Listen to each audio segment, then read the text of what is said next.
Dernier avis. Mia Rousseau fixa les lettres rouges estampillées sur sa facture d'électricité, le troisième avis de ce type qu'elle recevait cette semaine. 6 mois à Paris, et tout ce qu'elle avait à montrer était une pile croissante de lettres de refus et un appartement si petit qu'elle pouvait toucher les 2 murs en étendant les bras. La pluie battait contre sa minuscule fenêtre, tandis qu'elle comptait les factures étalées sur sa table de cuisine. Si on pouvait appeler table cette surface pliante bancale. Les chiffres ne mentaient pas. Elle avait exactement 17,42 € à son nom. Même pas assez pour un billet de retour vers la Bretagne. Le bourdonnement aigu de son téléphone interrompit ses pensées en spirale. Le visage de Lily s'illumina sur l'écran. « Dis-moi que tu as de bonnes nouvelles », répondit Mia sans prendre la peine de dire bonjour. « En fait, oui », répliqua Lily, sa voix inhabituellement excitée. « À quel point es-tu désespérée en ce moment? Sur une échelle de 1 à « je vendrai un rein », Mia jeta un coup d'œil à l'avis d'expulsion glissé sous sa porte ce matin.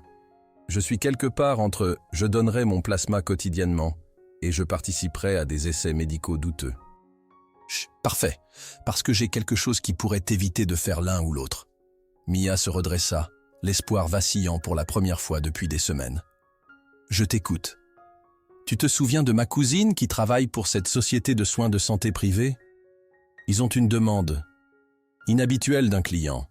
Super riche entrepreneur tech s'est effondré d'épuisement la semaine dernière. Il a besoin de quelqu'un pour le surveiller la nuit. Comme une infirmière de nuit? Lily, je n'ai aucune formation médicale. Non, non. Juste des soins de base. S'assurer qu'il prend ses médicaments. Vérifier sa température, ce genre de choses. Mais voilà le hic. Il a cette condition bizarre où sa température corporelle chute dangereusement la nuit. Les médecins disent que c'est lié au stress. Mia fronça les sourcils.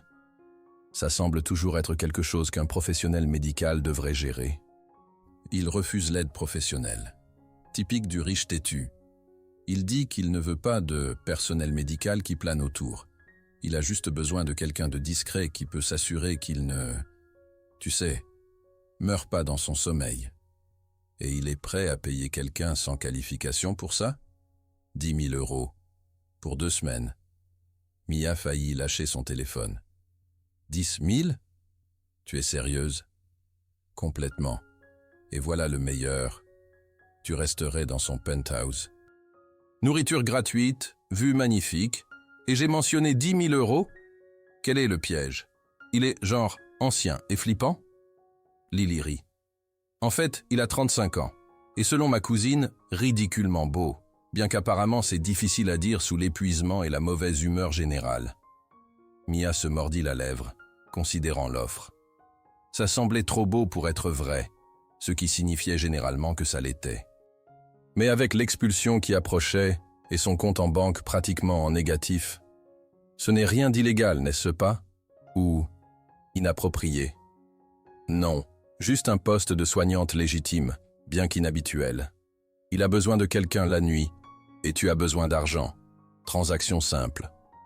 Mia prit une profonde inspiration, regardant autour de son minuscule appartement avec le plafond qui fuyait et le radiateur qui ne fonctionnait jamais vraiment.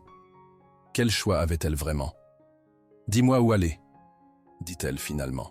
« Je le ferai. » 3 heures plus tard, Mia se tenait devant un immeuble de verre imposant qui criait la richesse par chaque surface luisante. Le portier l'examina avec scepticisme tandis qu'elle s'approchait, serrant son petit sac de nuit. « Je suis ici pour Monsieur Beaumont, » dit-elle, essayant de paraître confiante malgré ses vêtements trempés par la pluie et ses baskets usées. L'expression du portier passa du scepticisme à quelque chose de plus proche de la pitié. « Ah, la nouvelle assistante de nuit, étage penthouse. Monsieur Harrison vous attendra là-haut. » Alors que l'ascenseur montait plus haut que Mia n'était jamais montée dans un immeuble, son estomac se noua d'anxiété. Dans quoi s'était-elle embarquée? Les portes s'ouvrirent directement sur un foyer plus grand que tout son appartement. Un homme mince avec des lunettes, cerclé de fils et une tablette en main, l'attendait. « Mademoiselle Rousseau, je suis Harrison, l'assistant personnel de Monsieur Beaumont. Je vais vous briefer sur vos tâches. » Il la conduisit à travers le penthouse, un paradis minimaliste de verre, d'acier et de surface blanche immaculée. Ça ressemblait plus à un musée qu'à une maison. « Monsieur Beaumont travaille extrêmement dur », expliqua Harrison pendant qu'il marchait. La semaine dernière, son corps a simplement lâché. Les médecins appellent ça un syndrome d'épuisement extrême, compliqué par l'hypothermie. Il refuse d'être hospitalisé, alors nous gérons ses soins ici. Ils s'arrêtèrent devant une porte fermée. Votre travail est simple. Surveillez sa température, assurez-vous qu'il prend ses médicaments aux heures prescrites et alertez-moi immédiatement s'il y a des changements préoccupants. Vous ne devez pas le déranger autrement et la discrétion est primordiale. Monsieur. Beaumont valorise sa vie privée par-dessus tout. Mia hocha la tête, essayant de paraître compétente malgré son incertitude croissante. Des questions? Elle en avait environ 1 millier, mais se contenta de « Que dois-je faire exactement si sa température chute ?» Le médecin a fourni des couvertures chauffantes et des instructions détaillées. Harrison lui tendit un dossier. « Tout ce que vous devez savoir est là-dedans. Maintenant, laissez-moi vous présenter à Monsieur Beaumont. » Harrison frappa doucement à la porte avant de l'ouvrir. La pièce au-delà était faiblement éclairée et spacieuse, dominée par un énorme lit. Et dans ce lit se trouvait un homme qui, même dans son état affaibli, émanait une présence qui fit retenir son souffle à Mia. Des cheveux noirs tombaient sur un front qui semblait perpétuellement plissé d'inquiétude.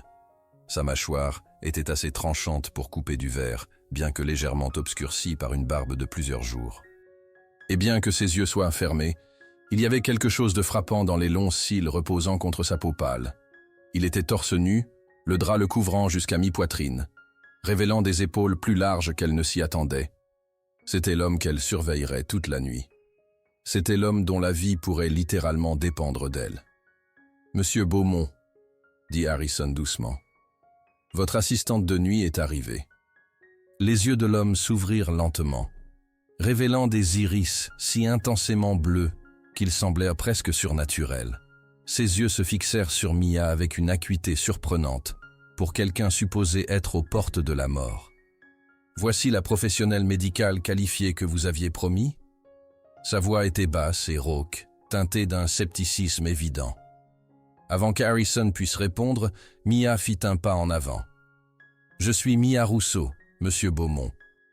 Et bien que je n'ai peut-être pas de diplômes médicaux, je vous assure que je suis parfaitement capable de suivre des instructions et d'appeler à l'aide si nécessaire. » Un éclair de quelque chose, surprise, peut-être, ou amusement, traversa le visage de Beaumont. « Eh bien, mademoiselle Rousseau, » dit-il, son regard la parcourant avec une lenteur délibérée. « Il semble que ma vie soit entre vos mains ce soir. Essayez de ne pas me laisser mourir, voulez-vous ?» Et malgré tout, son désespoir, son anxiété, l'absurdité de la situation, Mia se surprit à sourire. « Je ferai de mon mieux, Monsieur Beaumont. » Alors qu'Harrison les laissait seuls, Mia ne pouvait pas se défaire du sentiment que sa vie venait de prendre un tournant vers quelque chose d'inattendu. Quelque chose qui pourrait être merveilleux ou terrible, mais qui ne serait certainement pas ennuyeux. Ce qu'elle ne savait pas alors, c'était à quel point elle avait raison. Après le départ d'Harrison, Mia se tenait maladroitement au pied du lit, serrant le dossier d'instruction comme un bouclier. La pièce autour d'elle criait la richesse. Des meubles italiens sur mesure, aux fenêtres du sol au plafond présentant le scintillant skyline parisien. « Prévoyez-vous de rester là toute la nuit, mademoiselle Rousseau ?» La voix de Monsieur Beaumont interrompit ses pensées. « Non, je... » Elle fouilla dans le dossier, parcourant rapidement la première page. « Je dois vérifier votre température et vous donner vos médicaments à 8 heures. » Il désigna une horloge numérique élégante sur la table de nuit. Ce qui est dans environ 2 minutes. Mia se dirigea vers la table de chevet où Harrison avait indiqué que se trouveraient les médicaments. Effectivement, un assortiment de flacons de pilules se dressait en parfait alignement à côté d'un thermomètre numérique. « Bougez-vous toujours avec une telle hésitation ?» demanda Beaumont, l'observant de ses yeux bleus troublants et perçants. « Seulement quand je suis responsable de la vie de quelqu'un dans un penthouse qui coûte probablement plus que tous mes gains futurs. » répliqua-t-elle avant de pouvoir s'arrêter. À sa surprise, ses lèvres se courbèrent en un léger sourire. « honnête, rafraîchissant. Mia prit le thermomètre. « Je dois prendre votre température. »« Je vous en prie. » Elle tendit l'appareil, mais il ne fit aucun geste pour le prendre. « Sous la langue, » précisa-t-elle, se sentant soudain stupide. « Je sais comment fonctionnent les thermomètres, mademoiselle Rousseau. Je sais aussi que dans mon état actuel, il est d'usage que la soignante administre de telles choses. » Mia déglutit difficilement, s'approchant du lit. Le parfum subtil d'une eau de Cologne coûteuse s'accrochait encore à lui, malgré sa maladie. Elle se pencha en avant, portant le thermomètre à ses lèvres, qui s'entr'ouvrirent obligeamment. Leurs visages n'étaient qu'à quelques centimètres l'un de l'autre. Et Mia se surprit à remarquer des détails sur lesquels elle n'aurait pas dû se concentrer. La courbe parfaite de sa lèvre supérieure, l'ombre légère sous ses pommettes saillantes. Le thermomètre bipa, la sauvant de ses observations inappropriées. Elle le retira rapidement. « 35,8 » lut-elle à voix haute, consultant le graphique dans le dossier. « C'est en dessous de la normale. D'où la raison pour laquelle j'ai une assistante de nuit, » dit-il sèchement. Mia ignora son ton, se concentrant sur la tâche à accomplir. Elle tria les médicaments, vérifiant soigneusement chaque étiquette contre les instructions. « Vous devez prendre ceci maintenant, » dit-elle, comptant les pilules de 3 flacons différents. Beaumont leva un sourcil. « Avez-vous vérifié ces doses ?»« 2 fois, » confirma-t-elle, versant un verre d'eau de la carafe à côté du lit. « Minutieuse. Peut-être n'êtes-vous pas entièrement non qualifié, après tout. » Elle lui tendit les pilules et l'eau, leurs doigts se frôlant brièvement pendant l'échange. Un petit choc de... quelque chose passa entre eux, la faisant reculer plus rapidement que nécessaire. Beaumont prit les médicaments sans autre commentaire, ses mouvements contrôlés malgré sa faiblesse évidente. « Alors, » dit-il après avoir avalé la dernière pilule, « quelle est votre histoire, mademoiselle Rousseau? Qu'est-ce qui amène quelqu'un comme vous à un travail comme celui-ci » Mia s'affaira à remettre les flacons de pilules à leur position exacte. « Quelqu'un comme moi ? Quelqu'un clairement éduqué, articulé et avec assez de fierté pour être mal à l'aise dans cette situation malgré le besoin d'argent suffisant pour l'accepter. » Elle leva les yeux, surprise par sa précision. « C'est... présomptueux. Ai-je tort ?» Mia soupira, se laissant tomber dans la chaise à côté du lit. « Non. Double spécialisation en histoire de l'art et littérature. 6 mois à Paris à essayer de percer dans la conservation muséale. 0 succès et des dettes croissantes. Ah, une autre âme créative écrasée par les réalités pratiques du capitalisme, » dit le capitaliste dans son penthouse. Le rire de Beaumont fut soudain et authentique, bien qu'il se transforme rapidement en tout. Mia tendit instinctivement la main vers lui, l'aidant à se redresser légèrement jusqu'à ce que la toux s'apaise. « Attention, » dit-elle, le réinstallant contre les oreillers. « Vous êtes censé vous reposer. » Se reposer, quel concept. Sa voix avait pris une tonalité amère. « Savez-vous ce qui arrive aux empires quand leurs empereurs se reposent, mademoiselle Rousseau? Ils survivent pour construire de plus grands empires, au lieu de s'effondrer d'épuisement. » Leurs yeux se rencontrèrent, et pendant un moment, aucun ne parla. Puis Beaumont brisa la tension avec un léger haussement d'épaule. « Peut-être. Mais c'est une théorie que je n'ai pas eu le luxe de tester. » Mia jeta un coup d'œil à sa montre. « Selon ce programme, vous êtes censé essayer de dormir maintenant. Le prochain médicament est à minuit. Je n'ai pas bien dormi depuis des années. Mais allez-y, baissez les lumières et prétendez que vous gagnez vos honoraires exorbitants. » Mia fit comme demandé, tamisant les lumières jusqu'à une lueur douce. Elle s'installa dans le fauteuil confortable positionné près du lit, sortant le livre qu'elle avait apporté. « Guerre et paix ?» commenta Beaumont, remarquant son choix. « Lecture ambitieuse pour la nuit. J'y travaille depuis 3 mois, admit-elle. Je me dis que je vais peut-être enfin le finir pendant ces gardes de nuit. Tolstoï comprenait l'ambition et ses coups mieux que la plupart, murmura Beaumont, sa voix s'affaiblissant déjà alors que les médicaments commençaient à faire effet. Mia regarda ses yeux se fermer, le pli perpétuel de son front se détendant enfin. Dans le sommeil, la dureté quitta son visage, révélant une vulnérabilité qui le transformait. Elle se surprit à se demander quel démon le poussait à se travailler jusqu'au bord de l'effondrement. Les heures suivantes passèrent tranquillement. Mia alternait entre la lecture et l'observation de la forme endormie de Beaumont, vérifiant diligemment sa température toutes les heures, comme demandé. Chaque lecture montrait une baisse légère mais constante, bien que toujours dans les paramètres qu'Harrison avait marqués comme acceptables. Jusqu'à minuit. Quand Mia plaça le thermomètre contre ses lèvres, il ne bougea pas, un contraste frappant avec sa vigilance antérieure. La lecture fit chuter son estomac, 34,9, bien en dessous du seuil de sécurité décrit dans ses instructions. « Monsieur Beaumont ?» Elle toucha doucement son épaule. Sa peau semblait fraîche sous ses doigts. « Monsieur Beaumont, réveillez-vous. » Il marmonna quelque chose d'incohérent, mais n'ouvrit pas les yeux. Mia chercha la section protocole d'urgence du dossier. Les instructions étaient pas claires. Appeler Harrison si la température tombait en dessous de 35 degrés. Mais en dessous, encerclé au stylo rouge, il y avait une autre note. Avant d'appeler, appliquer des sources de chaleur externes. Toutes les couvertures disponibles dans le placard. Chaleur corporelle la plus efficace dans les cas extrêmes. Elle se figea, relisant cette dernière ligne. Chaleur corporelle ? Sûrement, ça ne pouvait pas être ce que ça semblait dire. D'abord, elle essaya les couvertures supplémentaires, en superposant 3 de plus sur sa forme déjà couverte. Un contrôle de température ultérieur ne montra aucune amélioration. Si quelque chose, il semblait avoir plus froid, sa respiration devenant superficielle. Mia sortit son téléphone, prête à appeler Harrison, mais hésita. Il était presque 1h du matin.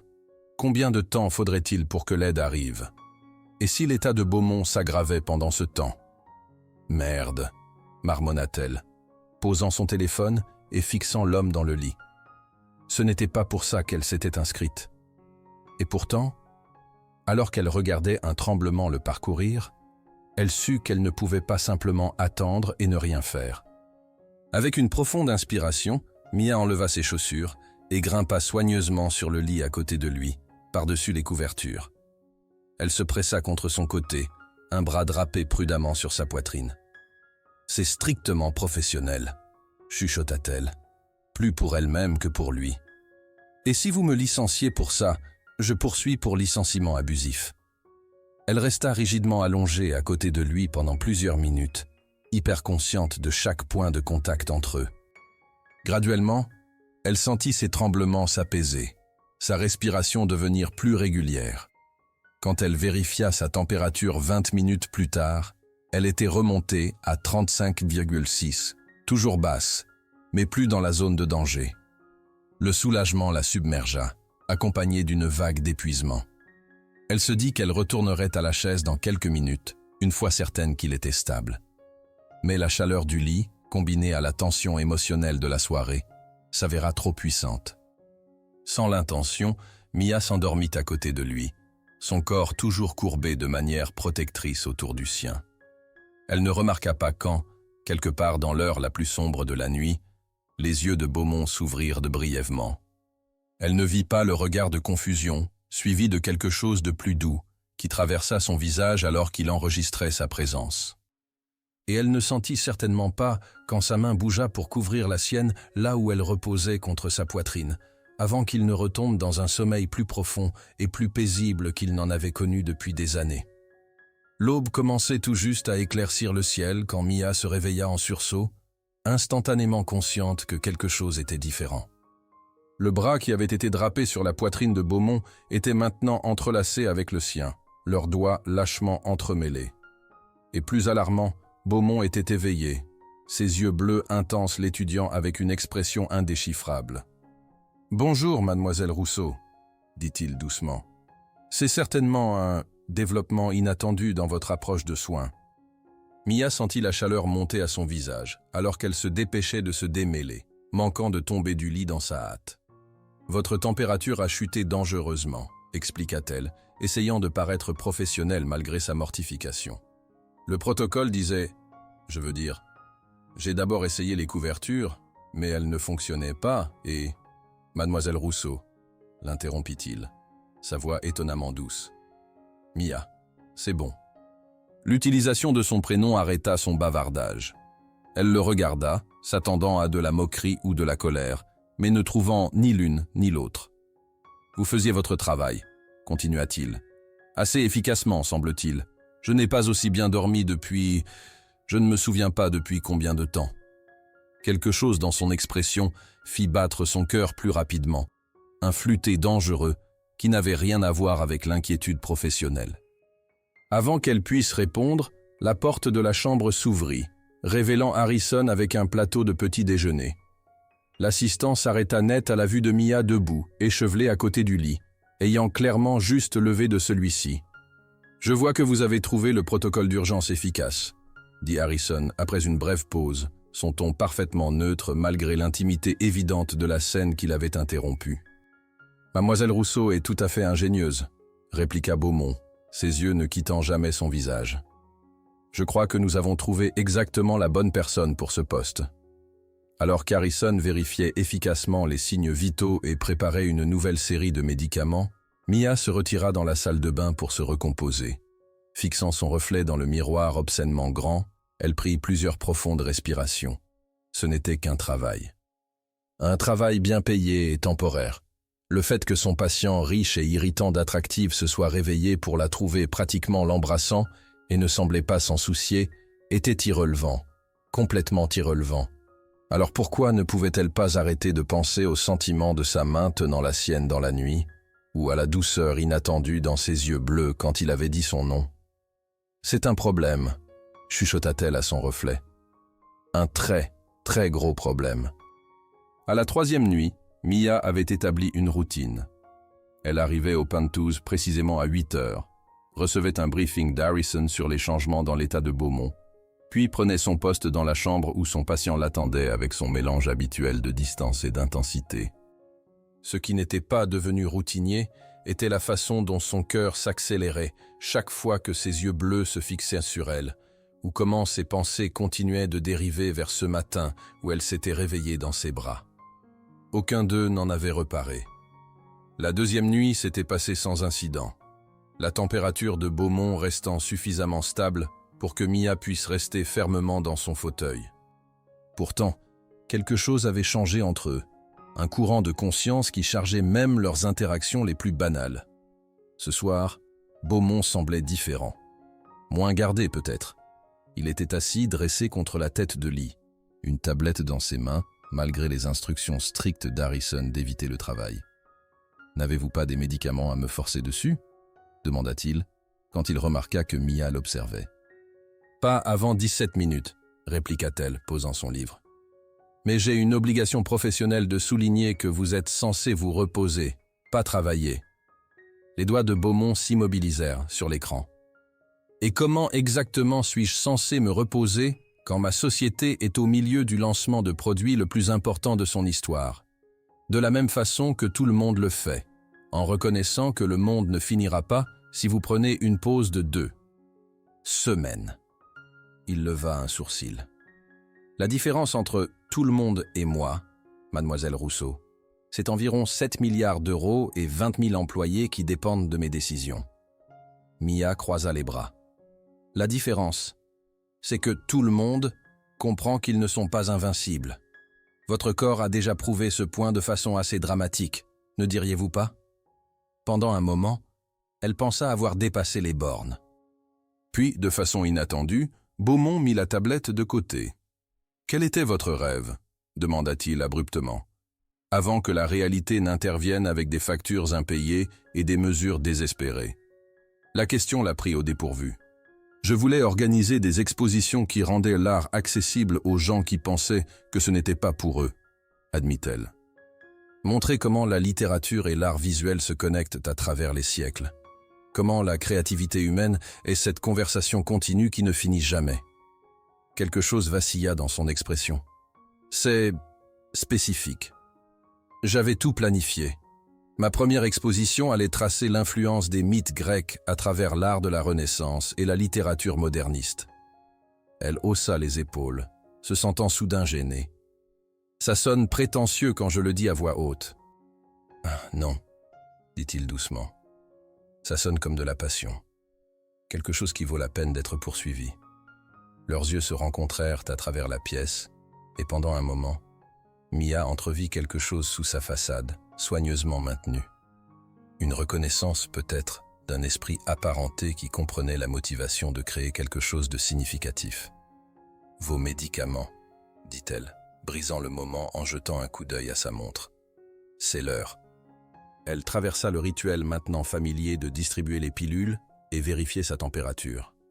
Sa lecture était plus basse ce soir, 35,5, juste dans les paramètres acceptables. « Vous êtes plus frais ce soir », observa-t-elle, fronçant légèrement les sourcils. « Peut-être ai-je besoin de mon service de chauffage personnel à nouveau », suggéra-t-il, son ton délibérément léger, bien que ses yeux contenaient un défi. Mia sentit la chaleur monter à son visage. C'était une mesure d'urgence. « Une qui a remarquablement bien fonctionné. » Il tint son regard. « Vous n'avez pas besoin d'être embarrassée, Mia. Vous avez possiblement sauvé ma vie. » C'était seulement la deuxième fois qu'il utilisait son prénom. Et quelque chose dans la façon dont ça sonnait dans sa voix profonde fit bondir son pouls.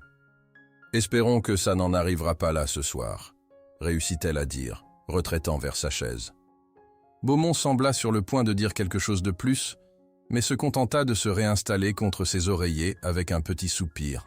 « Parlez-moi de votre peinture préférée, » dit-il après un moment. La question lança une conversation qui coula plus facilement que toutes celles qu'ils avaient eues auparavant.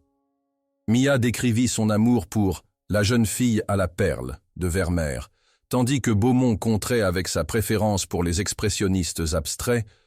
Rothko comprenait que les émotions les plus profondes ne peuvent souvent pas être représentées littéralement, argua-t-il. Ils débattirent des mérites de divers mouvements artistiques, trouvant un terrain commun inattendu dans leur appréciation de l'art qui défiait la pensée conventionnelle. Mia découvrit que sous l'extérieur corporatif de Beaumont se cachait un homme d'une profondeur et d'une connaissance surprenante. Comment un PDG tech connaît-il tant sur l'expressionnisme abstrait ? Demanda-t-elle pendant une accalmie dans leur conversation. Une ombre traversa son visage. Ma mère était artiste, pas célèbre, mais dévouée. Elle croyait que comprendre l'art était essentiel pour comprendre l'humanité. « Était » demanda doucement Mia, notant son usage du passé. « Elle est morte quand j'avais 19 ans. Cancer. » Sa voix était contrôlée, mais Mia pouvait entendre la note de vieille douleur. « Elle n'a jamais pu voir ce que j'ai construit. Je pense qu'elle serait fière, » dit Mia, avant de pouvoir s'arrêter. Le rire de Beaumont n'avait aucun humour. De l'Empire, peut-être. De l'homme que je suis devenu ? Il secoua la tête. Elle avait l'habitude de me dire que le succès sans connexion n'était que de la réalisation, pas du bonheur. La vulnérabilité dans son admission pendait entre eux comme quelque chose de tangible. Mia se surprit à bouger de la chaise pour s'asseoir sur le bord du lit, fermant la distance physique alors que l'émotionnel s'était rétréci. « Et êtes-vous heureux, je veux dire ?» Ses yeux rencontrèrent les siens, d'une honnêteté saisissante. Je ne me suis pas posé cette question depuis très longtemps. Quelque chose changea dans l'atmosphère entre eux, une porte s'ouvrant à des possibilités qu'aucun n'avait reconnues. Avant que Mia puisse répondre, Beaumont frissonna, un petit tremblement qu'il essaya de dissimuler, mais ses yeux attentifs le captèrent immédiatement. « Vous avez froid à nouveau, » dit-elle, atteignant le thermomètre. La lecture confirma sa peur. 34,8 degrés, en dessous du seuil de sécurité. À nouveau. Cela devient un schéma, remarqua Beaumont, observant sa réaction. Presque comme si mon corps conspirait pour créer certaines situations. Malgré son inquiétude, Mia ne put s'empêcher de sourire. Suggérez-vous que vous manipulez votre propre température corporelle juste pour me faire venir dans le lit avec vous ? Si j'étais si talentueux, mademoiselle Rousseau, je chargerais pour des performances. Sa tentative d'humour fut minée par un autre tremblement visible. Le sourire de Mia s'évanouit. Ce n'est pas une blague. Votre température chute plus rapidement que la dernière fois.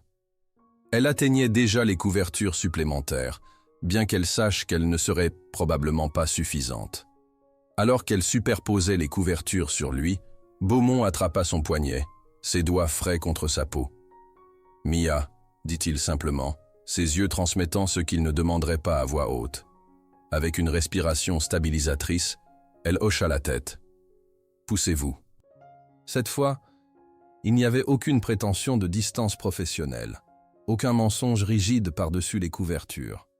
Mia glissa sous les couvertures et bougea directement contre son côté, enveloppant un bras fermement autour de son torse. Beaumont se tourna vers elle, son corps cherchant sa chaleur avec un instinct qui transcendait la pensée consciente. « Votre cœur bat la chamade », murmura-t-il, sa tête nichée contre son épaule. « Je suis inquiète pour vous », répliqua-t-elle, ce qui était vrai, si incomplet. « Menteuse », dit-il doucement, mais n'insista pas davantage. Ils restèrent en silence, leur respiration se synchronisant graduellement. Mia était aiguement consciente de chaque point de contact entre eux, sa poitrine contre la sienne, leurs jambes tentativement entrelacées, son souffle chaud contre son cou. C'était intime d'une façon qui semblait à la fois dangereuse et inévitable. « Pourquoi avez-vous vraiment pris ce travail ?» demanda Beaumont, sa voix basse dans la pénombre. « Je vous l'ai dit, j'avais besoin d'argent. Il y a des moyens plus faciles de faire de l'argent que de garder un millionnaire difficile avec des besoins médicaux inhabituels. » Mia soupira. « Mes prêts étudiants m'écrasent. J'étais sur le point d'être expulsé, et chaque musée et galerie de Paris m'a rejeté, certains 2 fois. » Elle hésita. « J'étais à 2 jours d'appeler mes parents pour demander un prêt pour rentrer en Bretagne. Et ce serait un échec à vos yeux? Ce serait abandonner tout ce pour quoi j'ai travaillé. » Beaumont fut silencieux pendant un moment. « Nous nous ressemblons plus que vous ne le pensez. Sauf pour la différence de plusieurs milliards d'euros, » lui rappela-t-elle avec un petit sourire qu'il ne pouvait pas voir, mais pourrait sentir contre ses cheveux. L'argent ne fait que changer l'échelle des problèmes, pas leur essence. Sa voix devenait somnolente, son corps devenant plus lourd contre elle. Nous sommes tous les deux des idéalistes têtus, déguisés en personnes pratiques. Ces mots devinrent légèrement confus alors qu'ils dérivaient vers le sommeil, la chaleur de leur connexion faisant son travail. Mia surveilla sa respiration, le soulagement la traversant alors qu'elle s'approfondissait et se stabilisait. Quand elle réussit à vérifier sa température sans le déranger, elle fut contente de voir qu'elle remontait régulièrement. Contrairement à la première nuit, Mia resta entièrement éveillée, trop accordée à l'homme dans ses bras pour succomber au sommeil. Dans son état inconscient, Beaumont s'était rapproché, un bras drapé possessivement autour de sa taille, son visage pressé contre sa clavicule. Le poids de lui semblait juste d'une certaine façon, comme s'ils avaient été conçus pour s'emboîter de cette manière. La réalisation la terrifia. C'était temporaire, un travail, rien de plus. Dans moins de 2 semaines, elle partirait avec son paiement, et Beaumont retournerait à la construction de son empire, leur monde se séparant aussi abruptement qu'ils s'étaient heurtés. Développer des sentiments pour lui serait pire que non professionnel, ce serait autodestructeur. Pourtant, alors que les heures passaient et que les lumières de la ville scintillaient au-delà des fenêtres, Mia ne pouvait nier la vérité qui prenait racine dans son cœur. Cet homme arrogant, complexe et étonnamment vulnérable devenait important pour elle d'une façon qui s'étendait bien au-delà de leur arrangement contractuel. L'aube arriva avec une lumière dorée douce filtrant à travers les fenêtres. Mia venait juste de décider de se dégager soigneusement avant que Beaumont ne se réveille quand ses yeux s'ouvrirent, immédiatement alertes et concentrés sur son visage. « Bonjour », dit-il, ne faisant aucun mouvement pour augmenter l'espace inexistant entre eux. « Bonjour », répliqua-t-elle, douloureusement consciente de leurs membres entrelacés et de la chaleur partagée. « Votre température s'est stabilisée vers 3 heures. Vous êtes de retour dans la fourchette normale maintenant. » Grâce à vous. Sa voix était rauque du sommeil, son regard intense sur son visage. Vous savez, je commence à penser que mon effondrement pourrait être la meilleure chose qui me soit arrivée depuis des années. Quelque chose dans son ton fit retenir le souffle de Mia. Elle devrait s'éloigner, rétablir des limites professionnelles, leur rappeler à tous deux la nature temporaire de leur arrangement. Au lieu de cela, elle resta parfaitement immobile, alors que la main de Beaumont monta pour brosser une mèche de cheveux de son visage. ses doigts s'attardant contre sa joue. « Mia », dit-il, son nom presque une question. Le moment se balança sur le fil du couteau de la possibilité. Puis, avec une délibération qui ne laissait aucun doute sur ses intentions, Beaumont se pencha en avant et pressa ses lèvres contre les siennes. Le baiser était doux d'abord, une question posée. Quand Mia répondit, courbant ses doigts dans le tissu de sa chemise et l'attirant plus près, il se transforma en quelque chose de plus profond, une conversation sans mots, une reconnaissance de la connexion qu'aucun n'avait attendu de trouver. Quand ils se séparèrent finalement, tous deux légèrement essoufflés, Beaumont appuya son front contre le sien. « Je devrais m'excuser, » dit-il, bien qu'il ne semblait pas du tout désolé. « Probablement, » convint Mia, incapable d'arrêter le sourire qui se répandait sur son visage. « Mais je ne vais pas le faire. » Son pouce traça la courbe de sa lèvre inférieure, ses yeux suivant le mouvement avec fascination. « Parce que j'ai voulu faire ça depuis que je me suis réveillé avec vous à côté de moi ce premier matin. » Mia savait qu'elle devrait établir des limites, lui rappeler leur relation professionnelle, considérer toutes les raisons pour lesquelles c'était une terrible idée. Au lieu de cela, elle s'entendit dire « Alors pourquoi avez-vous attendu si longtemps ?» Son sourire en réponse fut transformateur, effaçant des années de stress et de cynisme de son visage. Pour un moment fugace, elle entrevit l'homme qu'il aurait pu être sans le poids de l'empire sur ses épaules. « J'avais besoin d'être sûr que ce n'était pas juste de la gratitude pour avoir sauvé ma vie, » répliqua-t-il, sa main en coupe contre sa joue. « Ce n'est pas le cas. » La porte de la chambre s'ouvrit sans avertissement, et Harrison entra avec son plateau de petit déjeuner habituel, s'arrêtant net à la vue devant lui. « Je vois que le protocole d'urgence était nécessaire à nouveau, » observa-t-il, son expression professionnellement vide malgré l'intimité évidente de la scène qu'il avait interrompue. Beaumont ne fit aucun mouvement pour s'éloigner de Mia, regardant son assistant avec un sourcil levé. « Votre timing, Harrison, est aussi impeccable que jamais. »« En effet, monsieur. » Harrison posa le plateau avec des mouvements précis. « Mademoiselle Rousseau, puisque monsieur Beaumont semble être dans un état stable, peut-être aimeriez-vous vous rafraîchir pendant que je discute de quelques affaires urgentes avec lui. » C'était un renvoi, si poliment phrasé. Mia se démêla de Beaumont, évitant le regard d'Harrison alors qu'elle glissait du lit. « Nous continuerons notre discussion. »« Plus tard, » dit Beaumont, ses yeux transmettant bien plus que ses mots. Mia hocha la tête, rassemblant sa contenance avec ses affaires. Alors qu'elle se dirigeait vers la porte, elle entendit Harrison dire « Monsieur, à propos de la fusion Peterson. » Elle ferma la porte derrière elle, s'appuyant contre elle pendant un moment alors que la réalité s'écrasait de retour. Qu'avait-elle fait? Plus important, qu'allait-elle faire maintenant?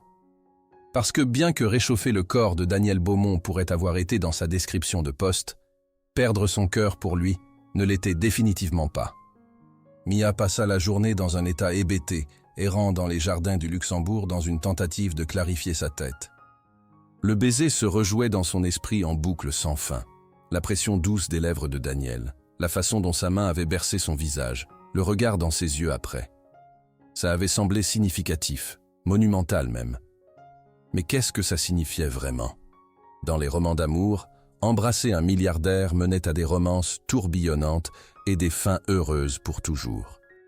Dans la réalité, ça menait probablement à des conversations inconfortables et une résiliation prématurée d'emploi. Au moment où elle retourna au penthouse ce soir-là, Mia avait résolu de maintenir des limites professionnelles. Quoi que ce soit, ne pouvait aller nulle part. Leur monde était trop différent, les circonstances trop compliquées. Un baiser ne changeait pas ça. Sa résolution dura approximativement 30 secondes. Quand elle entra dans la chambre, Daniel était assis dans le lit, paraissant nettement amélioré. Un peu de couleur était revenu à son visage, et ce pli perpétuel entre ses sourcils s'était adouci. Quand il la vit, toute son expression changea, s'illuminant avec une chaleur qui fit bégayer son cœur. « Je commençais à penser que vous ne reviendriez peut-être pas, » dit-il. Mia posa son sac, luttant pour maintenir sa contenance. « C'est mon travail. » « Est-ce tout ce que c'est ?» Elle rencontra son regard directement, déterminée à être honnête. « Je ne sais pas ce que c'est, Daniel. Je suis censé prendre soin de vous, pas... Pas quoi? Vous connecter avec moi? Me voir comme une personne au lieu de juste un patient ou un chèque de paie? Il se pencha en avant. Parce que je pense que c'est exactement ce dont j'ai besoin en ce moment. Vous ne savez rien de moi, protesta-t-elle faiblement. Je sais que vous êtes passionné par l'art. Je sais que vous êtes assez déterminé pour traverser le pays pour poursuivre vos rêves, et assez principiel pour prendre un travail inhabituel plutôt que d'abandonner et rentrer chez vous. Je sais que vous êtes assez compatissante pour mettre de côté votre inconfort pour aider un étranger dans le besoin. Sa voix s'adoucit. Et je sais que quand vous me rendez mon baiser, ça ressemble à quelque chose que j'ai cherché sans le réaliser. Mia sentit sa résolution soigneusement construite s'effriter. C'est compliqué. La vie est compliquée. Ça ne signifie pas que nous devrions éviter les choses qui comptent. Avant qu'elle puisse répondre, la porte s'ouvrit et Harrison entra, accompagné d'un homme plus âgé portant un sac médical. « Docteur Moreau », annonça Harrison, « pour l'examen du soir de M. Beaumont. » La présence du médecin força Mia à reculer, littéralement et figurativement. Elle se retira vers sa chaise habituelle pendant que Dr Moreau conduisait un examen approfondi de Daniel, posant des questions sur ses habitudes de sommeil et les fluctuations de température. « Votre condition s'améliore plus rapidement qu'attendu », conclut le médecin, rangeant son stéthoscope. « Les épisodes d'hypothermie extrême semblent diminuer en fréquence et sévérité. »« Grâce aux soins exceptionnels de mademoiselle Rousseau », répliqua Daniel, ses yeux trouvant les siens à travers la pièce. Dr Moreau jeta un coup d'œil entre eux, un sourcil se levant légèrement. « Oui, eh bien, je recommanderais toujours de continuer le protocole actuel pendant au moins une autre semaine. Votre corps a subi un traumatisme significatif, et les rechutes sont communes avec le syndrome d'épuisement. » Après le départ du médecin, un silence gênant descendit. Harrison resta dans la pièce, organisant efficacement les médicaments et mettant à jour les graphiques de surveillance, sa présence un rappel pointu de la nature professionnelle du rôle de Mia. « Harrison, » dit finalement Daniel, « je crois que je peux gérer mes médicaments ce soir. Pourquoi ne prenez-vous pas le reste de la nuit libre ?» L'assistant s'arrêta, son expression soigneusement neutre. « Monsieur, êtes-vous certain que c'est conseillé ?»« Docteur. » Moreau a souligné l'importance de maintenir le protocole établi. « Mademoiselle Rousseau a prouvé plus que capable de gérer mes soins, » répliqua Daniel, son ton rendant clair que la question n'était pas à discussion. Le regard d'Harrison vacilla brièvement vers Mia avant qu'il hochât la tête. « Très bien, monsieur. Je serai disponible par téléphone si vous avez besoin de quoi que ce soit. » La porte s'était à peine fermée derrière lui quand Daniel se tourna vers Mia avec un sourire espiègle. « Maintenant, où en étions-nous ? » « Nous discutions de la complexité de cette situation, » lui rappela-t-elle, bien qu'elle ne puisse s'empêcher de retourner son sourire. « Exact.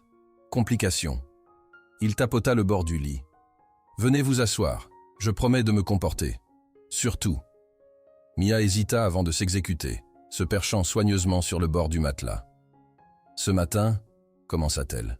« Était attendu depuis longtemps, » finit-il. « Et quelque chose que j'aimerais beaucoup répéter, si vous êtes d'accord. Daniel. » Elle essaya de paraître sévère, mais n'y arriva pas tout à fait. « Soyez sérieux une minute, vous êtes mon employeur. Techniquement, ma société est votre employeur. Je suis juste le bénéficiaire de vos services. Ça ne rend pas la chose moins inappropriée. Est-ce que ça aiderait si je vous licenciais et puis vous invitais à dîner ?» Malgré elle, Mia rit. « Non, en plus, vous êtes encore censé être au repos au lit. » « Bien. » Il captura sa main, son pouce traçant des cercles sur sa paume. « Alors dînez avec moi ici. Ce soir. » Le simple toucher envoya des courants de chaleur dans son bras. « Nous avons mangé ensemble avant. La nourriture d'hôpital sur des plateaux ne compte pas. Je parle de vraie nourriture, vraie conversation, sans contrôle de température et horaire de médicaments planant au-dessus de nous. » Mia savait qu'elle devrait refuser, tracer une ligne, maintenir une semblance de distance professionnelle. Au lieu de cela, elle s'entendit dire « D'accord. » Son visage s'illumina de plaisir authentique. « Excellent. Donnez-moi 20 minutes. » Avant qu'elle puisse demander ce qu'il planifiait, Daniel attrapa son téléphone et passa un bref appel, parlant trop doucement pour qu'elle entende. Quand il raccrocha, il portait une expression satisfaite qui la rendit à la fois curieuse et légèrement nerveuse. « Que planifiez-vous » demanda-t-elle. « Vous verrez.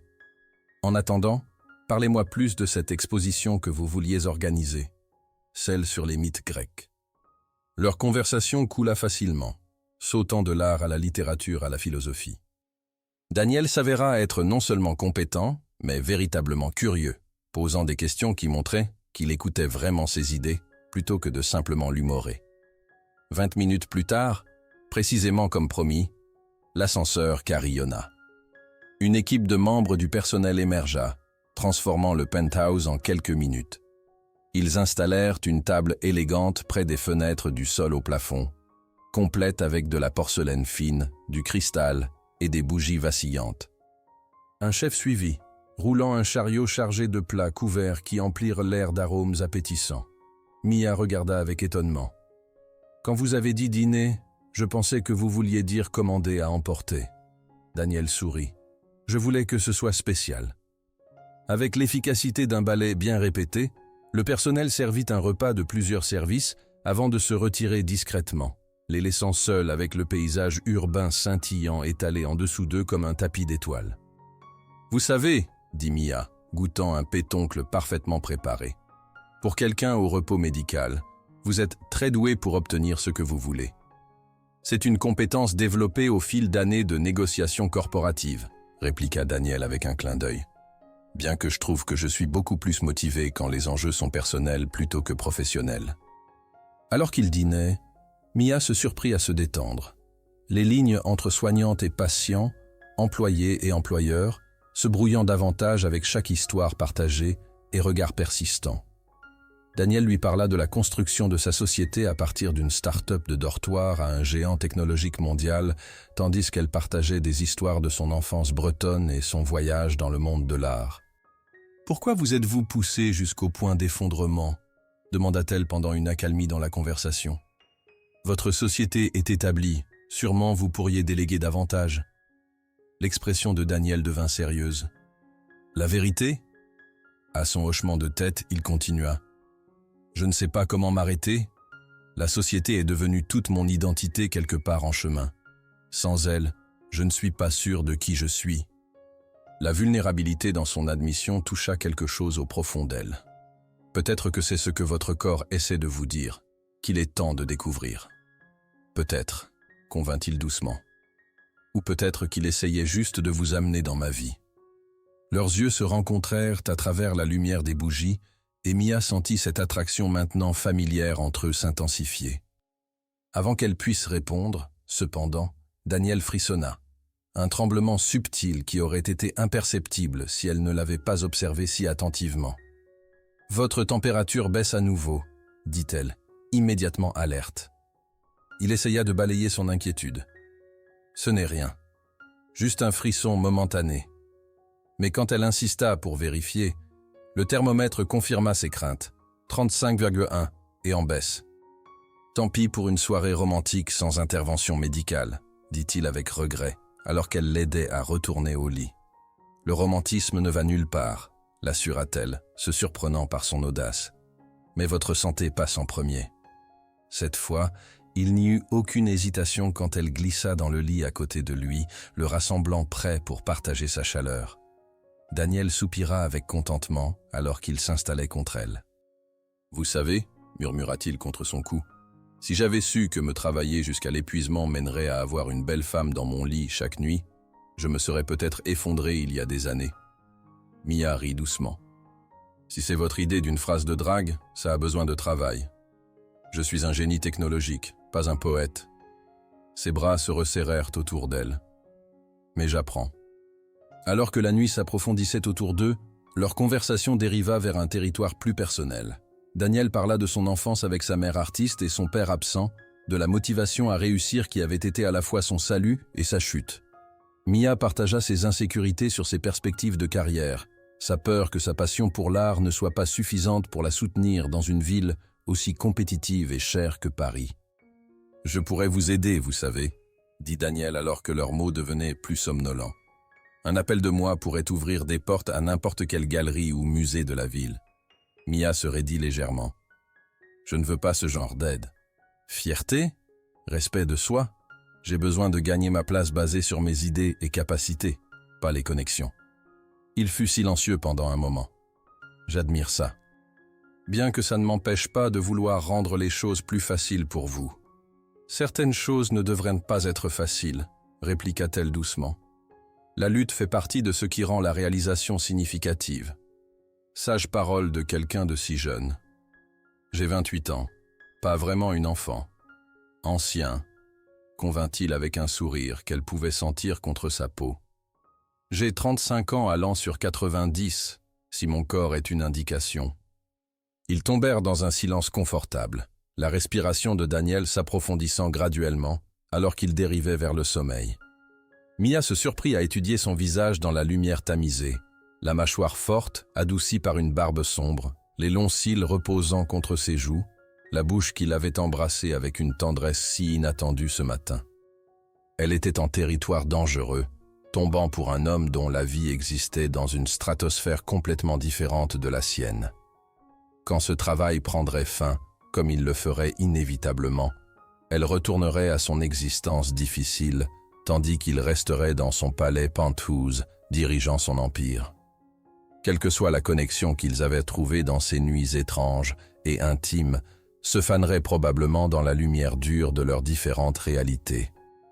Pourtant, alors que Daniel se rapprochait dans son sommeil, son corps cherchant le sien avec un besoin inconscient, Mia ne pouvait se résoudre à regretter le chemin sur lequel ils étaient.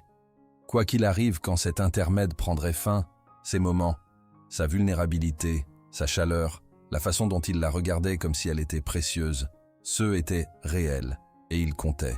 Le matin arriva avec une lumière dorée et le carillon subtil de l'ascenseur, annonçant le retour d'Harrison.